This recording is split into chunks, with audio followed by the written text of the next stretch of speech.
ಅಕ್ರಮ ಪಡಿತರ ದಂಧೆಕೋರರಿಂದ ಕೊಲೆ ಯತ್ನ, ದರೋಡೆ ಆರೋಪ. ಹಾವೇರಿಯಲ್ಲಿ ಮೌನ ಮುರಿದು ಕರಾಳ ಸತ್ಯ ಬಯಲು ಮಾಡಿದ ಧ್ವನಿ ಸಂಘಟನೆಯ ಜಿಲ್ಲಾಧ್ಯಕ್ಷ ನಾಗರಾಜ್. ಹಾವೇರಿ ಜಿಲ್ಲೆಯಲ್ಲಿ ಪತ್ರಕರ್ತರ ಮೇಲಿನ ದೌರ್ಜನ್ಯ ಹಾಗೂ ಅಕ್ರಮ ದಂಧೆಕೋರರ ಅಟ್ಟಹಾಸ ಯಾವ ಮಟ್ಟಕ್ಕೆ ತಲುಪಿದೆ ಅನ್ನುವುದಕ್ಕೆ ಇವತ್ತು ಹಾವೇರಿ ಡಿಸಿ ಕಚೇರಿ ಮುಂಭಾಗ ಸಾಕ್ಷಿಯಾಗಿದೆ. ಕಳೆದ ಜೂನ್ 7ರಂದು ಸವಣೂರಿನಲ್ಲಿ ನಡೆದ ಭೀಕರ ಹಲ್ಲೆಯ ಕುರಿತು ಇವತ್ತು ನಡೆದ ಬೃಹತ್ ಪ್ರತಿಭಟನೆಯಲ್ಲಿ ಸ್ವತಃ ಹಲ್ಲೆಗೊಳಗಾಗಿದ್ದ ಕರ್ನಾಟಕ ಕಾರ್ಯನಿರತ ಪತ್ರಕರ್ತರ ಧ್ವನಿ ಸಂಘಟನೆಯ ಹಾವೇರಿ ಜಿಲ್ಲಾಧ್ಯಕ್ಷ ನಾಗರಾಜ್ ಅವರು ನಮ್ಮ ಮಾಧ್ಯಮದೊಂದಿಗೆ ಮಾತನಾಡಿದರು. ಘಟನೆಯ ಇಂಚಿಂಚು ಕರಾಳ ಸತ್ಯವನ್ನು ಬಿಚ್ಚಿಟ್ಟಿದ್ದಾರೆ. ತಮಗಾದ ಅನ್ಯಾಯ ಹಾಗೂ ಪೊಲೀಸರ ನಿಷ್ಕ್ರಿಯತೆ ವಿರುದ್ಧ ಅವರು ನಮ್ಮ ಮೈಕ್ ಮುಂದೆ ಗರ್ಜಿಸಿದ್ದು ಹೇಗೆ, ಆ ವರದಿಯಲ್ಲಿದೆ ನೋಡಿ. ಹೌದು, ಜಿಲ್ಲಾಧ್ಯಕ್ಷ ನಾಗರಾಜ್ ಅವರ ಈ ಭೀಕರ ಹೇಳಿಕೆ ಹಾವೇರಿ ಜಿಲ್ಲಾಡಳಿತದ ನಿದ್ದೆಗೆಡಿಸಿದೆ. ಪೊಲೀಸರ ಕಣ್ಣೆದುರೇ ಪತ್ರಕರ್ತರನ್ನ ಕೊಲ್ಲಲು ಸಂಚು ರೂಪಿಸಿದ ಗುಂಡಾಗಳಿಗೆ ರಾಜಕೀಯ ಹಾಗೂ ಕೆಳಹಂತದ ಅಧಿಕಾರಿಗಳ ಬೆಂಬಲ ಇರೋದು ಸ್ಪಷ್ಟವಾಗಿ ಕಾಣ್ತಾ ಇದೆ.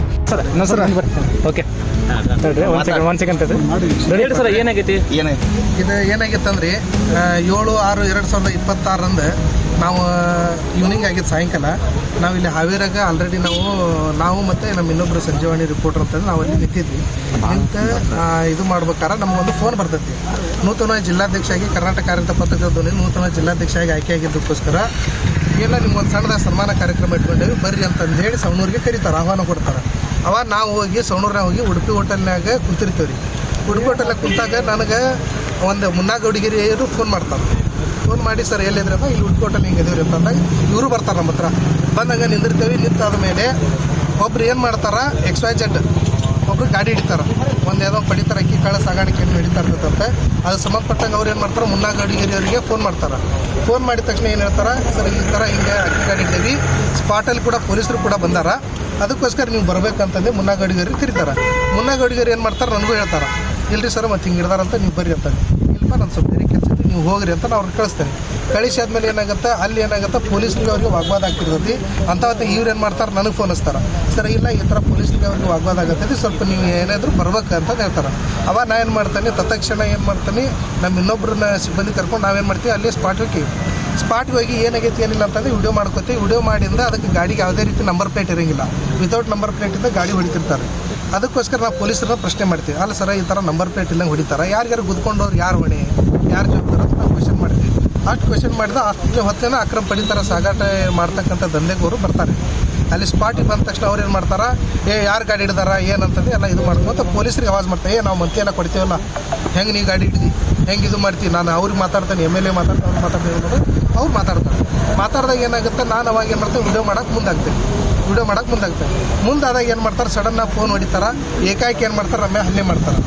ಈ ಘಟನೆಯನ್ನ ಗಂಭೀರವಾಗಿ ಪರಿಗಣಿಸಿರುವ ನಮ್ಮ ರಾಷ್ಟ್ರ ಕ್ರಾಂತಿ ನ್ಯೂಸ್ ಹಾಗೂ ಪತ್ರಕರ್ತರ ಧ್ವನಿ ಸಂಘಟನೆಯ ಜಿಲ್ಲಾ ಗೌರವಾಧ್ಯಕ್ಷರಾದ ಅಂದಪ್ಪ ಮಾದರವರು ತಪ್ಪಿತಸ್ಥರನ್ನ ತಕ್ಷಣವೇ ಗಡೀಪಾರು ಮಾಡಬೇಕು ಹಾಗೂ ಸುಳ್ಳು ಪ್ರಕರಣವನ್ನು ತಕ್ಷಣವೇ ರದ್ದುಗೊಳಿಸಬೇಕು ಅಂತ ಉನ್ನತಾಧಿಕಾರಿಗಳಿಗೆ ಅಂತಿಮ ಗಡುವು ನೀಡಿದ್ದಾರೆ. ನ್ಯಾಯ ಸಿಗದೇ ಇದ್ರೆ ಈ ಹೋರಾಟದ ಕಿಡಿ ಇಡೀ ರಾಜ್ಯದಾದ್ಯಂತ ಹರಡಲಿದೆ ಅಂತ ಎಚ್ಚರಿಸಲಾಗಿದೆ. ರಾಷ್ಟ್ರ ಕ್ರಾಂತಿ ನ್ಯೂಸ್ ಹಾವೇರಿ. ಹಲ್ಲೆ ಮಾಡಿ ಆದ ತಕ್ಷಣ ಈಗ ಮಾರಕಾಸ್ತ್ರಗಳನ್ನು ಕಲ್ಲು, ಬಡಿಗಿ, ರಾಡ್ ಹಿಡಿದುಕೊಂಡು ಹಲ್ಲೆ ಮಾಡ್ತಾರೆ. ಅದು ಸಂಬಂಧಪಟ್ಟಂಗೆ ವಿಡಿಯೋನು ಎಲ್ಲ ನ್ಯೂಸು ಮಾಡೈತಿ. ಅದಕ್ಕೆ ಸಂಬಂಧಪಟ್ಟಂಗೆ ಏನೈತಿ ನ್ಯೂಸು ಆಗಿದ್ದಾವೆ. ಆಮೇಲೆ ಇದೆಲ್ಲ ಆದ ತಕ್ಷಣ ಏನಾಗುತ್ತೆ, ಕೊಳ್ಳಲಿರ್ತಕ್ಕಂಥ ಗೋಲ್ಡ್ ಚೈನು ಕೂಡ ನಮ್ಗೆ ಮಿಸ್ ಆಗುತ್ತೆ, ಜಗದಲ್ಲಿ ಹರ್ಕೊಂಡು ಹೋಗ್ತಾರೆ. ಅದು ವಿಡಿಯೋದಲ್ಲೂ ಕೂಡ ಅವರು ಬಂದಿರತಕ್ಕಂಥವ್ರು ಮೈನುದ್ದೀನ್ ಅಬ್ದುಲ್ ವಹೀದ್ ಕತೀಬ್ ಅಂತಂದೇಳಿ, ಆಮೇಲೆ ಶಾಬೀರ್ ಅಹಮದ್ ದೊಡ್ಡಮನಿ, ಅಭಿಷೇಕ್ ಗುಳ್ಳಣ್ಣವ್ರು, ಆಮೇಲೆ ಇನ್ನೂ ಈ ಥರ ಒಂದು 10ರಿಂದ 15 ಮಂದಿ ಅದಾರ. ಅವ್ರ ಹೆಸರು ನನಗೆ ಸ್ಪೆಸಿಫಿಕ್ ಆಗಿ ಗೊತ್ತಿಲ್ಲ. ಒಂದು 10ರಿಂದ 15 ಮಂದಿ ಅದಾರ. ವಿಡಿಯೋದಲ್ಲಿ ಎಲ್ಲಾನು ಕ್ಲೀನಾಗಿ ಐತಿ. ಆಮೇಲೆ ಅದರಲ್ಲಿ ಕೆಲವೊಂದಿಷ್ಟು ಮೈನರು ಇರ್ಬೋದು, ಯಾಕಂದರೆ ಏಜ್ ಆಗಿಲ್ಲ, ಸಣ್ಣ ಹುಡುಗರು ಪಾಪ ನಶೆದಾಗ ಬಂದು ಏನೋ ಮಾಡ್ತಾರೆ. ಈ ಥರ ಎಲ್ಲ ಏನಾಗಿದೆ ಅಂದರೆ ಲಾ ಆ್ಯಂಡ್ ಆರ್ಡರ್ ಏನಾಗಿದೆ, ಕಾನೂನು ಸುವ್ಯವಸ್ಥೆ ಸಂಪೂರ್ಣವಾಗಿ ಹಾಳಾಗ್ಬಿಟ್ಟೈತಿ. ಅದರಲ್ಲಿ ಹೇಳೋರಿಲ್ಲ ಕೇಳೋಲ್ಲ. ಒಬ್ಬ ಕರ್ತವ್ಯ ನಿರತ ಪೊಲೀಸ್ ಅಧಿಕಾರಿ ಇರೋದ ಒಬ್ಬ ಕಾರ್ಯನಿರತ ಪತ್ರಕರ್ತರ ಮೇಲೆ ಈ ಥರ ಹಲ್ಲೆ ಮಾಡ್ತಾರಂದ್ರೆ ಇದು ಅತ್ಯಂತ ಶೋಚನೀಯ ಸ್ಥಿತಿಗೆ ಬಂದು ತಲುಪೈತಿ ಅಂತಂದೇಳಿ ಈ ಒಂದು ಇದರಲ್ಲಿ ಹೇಳ್ತಾ ಇದ್ದಾರೆ. ಪೊಲೀಸರು ಇದ್ರಿ AS ಅವ್ರ ಮತ್ತು ಹೋಮ್ ಗಾರ್ಡ್ ಇದಾರ. ಸವಣೂರು ಪೊಲೀಸ್ ಠಾಣೆಯಲ್ಲಿ ಒಬ್ಬರು ಸಿಬ್ಬಂದಿ ಮಾಗೋಡ್ ಅಂತಂದ್ರೆ AS ಅವರು ಇದಾರ, ಮತ್ತೊಬ್ಬರು ಹೋಮ್ ಗಾರ್ಡ್ ಇದ್ರು ಸ್ಪಾಟ್ನಲ್ಲಿ. ಅಲ್ಲಿದ್ದು ಕೂಡ ಅವ್ರ ಎದುರುಗಡೆನೇ ಈ ಥರ ಹಲ್ಲೆ ಆಗುತ್ತಾ ಇದ್ರು, ಅವರು ಸುಮ್ಮನೆ ನಿಂತಿದ್ರು. ಅವ್ರು ಯಾರು ತಮ್ಮ ಸಿಬ್ಬಂದಿ 112ಗೆ ಮತ್ತೆ ತಮ್ಮ ಸಿಬ್ಬಂದಿಗೆ ಯಾರಿಗೂ ಕಾಲ್ ಮಾಡಲಿಲ್ಲ. 112 ಆಲ್ರೆಡಿ ಅಲ್ಲಿ ಏನು ಗಾಡಿ ತರಬಿದ್ರಲ್ರಿ ಅವ್ರು 112 ಫೋನ್ ಮಾಡಿದಾರ.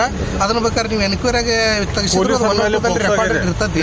ಅಲ್ಲ ಪೊಲೀಸರ ಮೇಲೂ ಹಲ್ಲೆ ಮಾಡಿದಾರೆ ಅಂತ. ಪೊಲೀಸರ ಮೇಲೂ ಹಲ್ಲೆ ಆಗಿದೆ, ಪೊಲೀಸರ ಮೇಲೂ ಹಲ್ಲೆ ಆಗಿದೆ. ಅವ್ರಿಗೂ ಕೂಡ ಏನಂದ್ರೆ ನಾವು ಸರ್ ಹಿಂಗಾಗಿ ಹಿಂಗಿಲ್ಲ ಅಂತ ಇದು ಮಾಡಿದ್ರೆ ಅವರು ಒಂದು 353ನ ಅವ್ರ ವಿರುದ್ಧ ಏನೈತಿ ದಾಖಲು ಮಾಡ್ಕೊಂಡಿದ್ದಾರೆ. ಮತ್ತೆ ಅದು ಅಕ್ಕಿ ಗಾಡಿ ಸಂಬಂಧಪಟ್ಟಂಗೆ EC act, essential goods act ಪ್ರಕಾರ ಅದನ್ನು ಏನೈತಿ FR ಮಾಡ್ಕೊಂಡಿದ್ದಾರೆ. ನಾವೇನಾಗಿದೆ ನಮ್ಮ ಮೇಲೆ ಹಲ್ಲೆ ಆಗಿರ್ತಕ್ಕಂಥ ಇದ್ರ ಸಂಬಂಧ ಅಟೆಂಪ್ಟ್ ಟು ಮರ್ಡರ್ ಒಂದು, ಆಮೇಲೆ ರಾಬ್ರಿ ಕೇಸ್, ಡಕಾಯಿತಿ ಕೇಸ್ ಒಂದು ನಾವು ಕೂಡ ಅದನ್ನೇನೈತಿ ನಾವು ಪ್ರಕರಣವನ್ನು ದಾಖಲು ಮಾಡಿದ್ದೀವಿ. ಇದನ್ನೆಲ್ಲ ನೋಡಿಕೊಂಡು ಅವ್ರು ಏನು ಮಾಡ್ತಾರೆ, ಒಂದು ಕೌಂಟ್ರ್ ಕೊಡಬೇಕಪ್ಪ ಇವ್ರಿಗೆ, ಹಂಗೆ ಬಿಟ್ಟರೆ ನಮ್ಮ ಮೇಲೆ ಕೇಸ್ ಸ್ಟ್ಯಾಂಡ್ ಆಗುತ್ತೆ ಅನ್ನೋ ಉದ್ದೇಶಕ್ಕೆ ಉದ್ದೇಶಪೂರ್ವಕವಾಗಿ ಇದರಲ್ಲಿ ಯಾರ್ಯಾರು ಶಾಮೀಲಿದ್ದಾರೆ ಏನಿದ್ದಾರೆ ಇದನ್ನು ನಿಷ್ಪಕ್ಷಪಾತವಾಗಿ ತನಿಖೆ ಮಾಡಬೇಕು.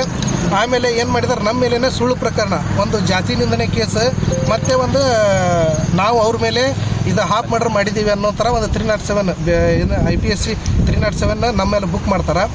ಇದೆಲ್ಲ ಉದ್ದೇಶಪೂರ್ವಕವಾಗಿ, ಯಾಕಂದರೆ ಅಲ್ಲಿ ಸ್ಪಾಟ್ನಲ್ಲಿ ಇರ್ತಕ್ಕಂಥವ್ರು ಯಾರು ಯಾವ ಜಾತಿ ಅನ್ನೋ ನಮಗೆ ಗೊತ್ತಿರೋಂಗಿಲ್ಲ.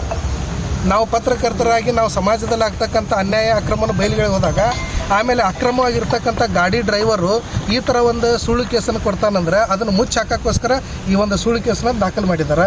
ಆಮೇಲೆ ಇನ್ನೊಂದು, ಆ ವ್ಯಕ್ತಿ ನನಗೆ ಗೊತ್ತೂ ಇಲ್ಲ, ಅವನ ಕೂಟ ನನಗೆ ಸಂಪರ್ಕನೂ ಇಲ್ಲ, ಯಾರು ಫಿರ್ಯಾದಾರ ಏನಿದಾರಲ್ಲ, ಇನ್ನು ಅವನ ಬಗ್ಗೆ ನನಗೆ ಗೊತ್ತೇ ಇಲ್ಲ ಅಂದ್ರೆ ಅವನ ಜಾತಿ ನನಗೆ ಹೆಂಗೆ ಗೊತ್ತಾಗುತ್ತೆ? ಇದು ಷಡ್ಯಂತ್ರ ಮಾಡಿಕೊಂಡು ಈ ಥರ ಪತ್ರಕರ್ತನ ಒಂದು ಸ್ವತಂತ್ರ ಪತ್ರಿಕೋದ್ಯಮವನ್ನು ಹತ್ತಿಕ್ಕೋ ದೃಷ್ಟಿ ಒಳಗೆ ಎಂಟಾರ್ ಹಾವೇರಿ ಜಿಲ್ಲೆಯಾದ್ಯಂತ ಈ ಥರ ಹುನ್ನಾರಗಳು ನಡೀತಾ ಇದ್ದಾವೆ. ಇದು ಮೊದಲೇದಲ್ಲ, ಈ ಥರ ಪದೇ ಪದೇ ಸತತವಾಗಿ ನಡೀತಾ ಇದ್ದಾವೆ.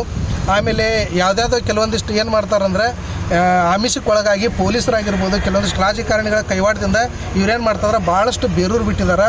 ಇದನ್ನು ಎಷ್ಟಾಗಿದೆ ಅಂದರೆ ಈ ಜಾಲ ಪತ್ರಕರ್ತರು ಅನ್ನಂಗಿಲ್ಲ, ಪೊಲೀಸರು ಅನ್ನಂಗಿಲ್ಲ, ಯಾರ ಮೇಲೂ ಬೇಕಾದ್ರೆ ಹಲ್ಲೆ ಮಾಡುವಂಥ ಶೋಚನೀಯ ಸ್ಥಿತಿ ಬಂದು ತಲುಪಿಟ್ಟது.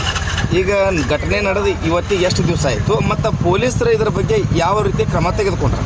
ಪೊಲೀಸರು ಇದ್ರ ಬಗ್ಗೆ ಯಾವುದೇ ರೀತಿ ತನಿಖೆಯನ್ನು ಕೈಗೊಂಡಿಲ್ಲ ರೀ.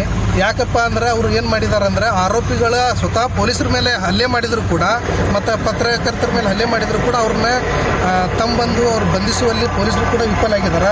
ಇದರಲ್ಲಿ ಯಾರು ಹುನ್ನಾರದಿಂದ ಯಾರು ಮಾತು ಕೇಳಿ ಅವ್ರು ಇದು ಮಾಡ್ತಾರೋ ಅದ್ರ ಬಗ್ಗೆ ಗೊತ್ತಿಲ್ಲ. ಇವತ್ತಿಗೆ ಘಟನೆ ನಡೆದು ಎಷ್ಟು ದಿವಸ ಆಯಿತು? ಘಟನೆ ನಡೆದು ಸುಮಾರು 7ನೇ ತಾರೀಕಿಗೆ ಘಟನೆ ನಡೆದಿದೆ ರೀ. ನಮ್ಮ ಮೇಲೆ 9ನೇ ತಾರೀಕಿಗೆ ಪ್ರಕರಣ ದಾಖಲು ಮಾಡಿದ್ದಾರೆ. 9ನೇ ತಾರೀಕು ಪ್ರಕರಣ ದಾಖಲು ಮಾಡಿದ್ದಾರೆ. ಮುಂದಿನ ಕ್ರಮ ಏನು ಮಾಡ್ತಾರೆ? ಮುಂದಿನ ಕ್ರಮ ಏನಿಲ್ಲ ರೀ, ಈ ಥರ ಏನು ಮಾಡ್ತಾ ಇದಾರಲ್ಲ ಅವ್ರ ಮೇಲೆ ಯಥಾವತ್ತಾಗಿ ಕಾನೂನು ಸುವ್ಯವಸ್ಥೆ, ಜಿಲ್ಲೆಯಲ್ಲಿ ಕಾನೂನು ಮತ್ತು ಶಾಂತಿ ಸುವ್ಯವಸ್ಥೆಯನ್ನು ಕಾಪಾಡೋ ನಿಟ್ಟಿನಾಗ ಅವರು ಆರೋಪಿಸ್ತರ ಮೇಲೆ ರೌಡಿ ಓಪನ್ ಮಾಡಿ ಶಾಂತಿ ನೆಲೆಸಬೇಕಪ್ಪ ಅಂದ್ರೆ ಅವ್ರನ್ನ ಜಿಲ್ಲೆಯಿಂದ ಕಡಿಪಾರು ಮಾಡಬೇಕನ್ನೋದು ನಮ್ಮ ಒಂದು ಸಂಘಟನೆಯ ಒಂದು ಉದ್ದೇಶ ಐತಿ. ಅದಕ್ಕೆ ಸಂಬಂಧಪಟ್ಟಂಗೆ ನಮ್ಮ ರಾಜ್ಯಾಧ್ಯಕ್ಷರಾಗಿದ್ದ ಮಲ್ಲಿಕಾರ್ಜುನ ಪೊಲೀಸರು ಬಂದಿದ್ದಾರೆ. ಆಮೇಲೆ ವಿವಿಧ ಸಂಘಟನೆಗಳು ಕೂಡ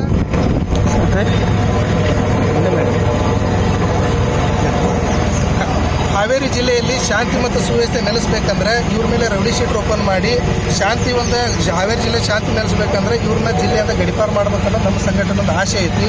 ಅದಕ್ಕೆ ಸಂಬಂಧಪಟ್ಟಂಗೆ ನಾವು ರಾಜ್ಯಾಧ್ಯಕ್ಷರಿಗೆ ಗಮನಕ್ಕೆ ತಂದಿದ್ವಿ. ಅವರು ಕೂಡ ಏನು ಮಾಡಿದಾರ, ಇಲ್ಲ ಅದ್ರ ಸಂಬಂಧ ನಾವು ಹೋರಾಟ ಮಾಡೋಣ ಅಂತಂದೇಳಿ ಅವರು ಬಂದಿದ್ದಾರೆ.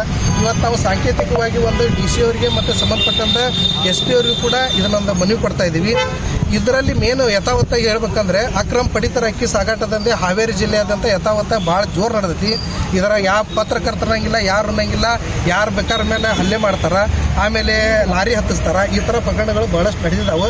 ಇದನ್ನು ದಯವಿಟ್ಟು ತನಿಖೆ ಮಾಡಬೇಕು. ಇದು ನಿಷ್ಪಕ್ಷಪಾತ ತನಿಖೆ ಆಗಬೇಕು.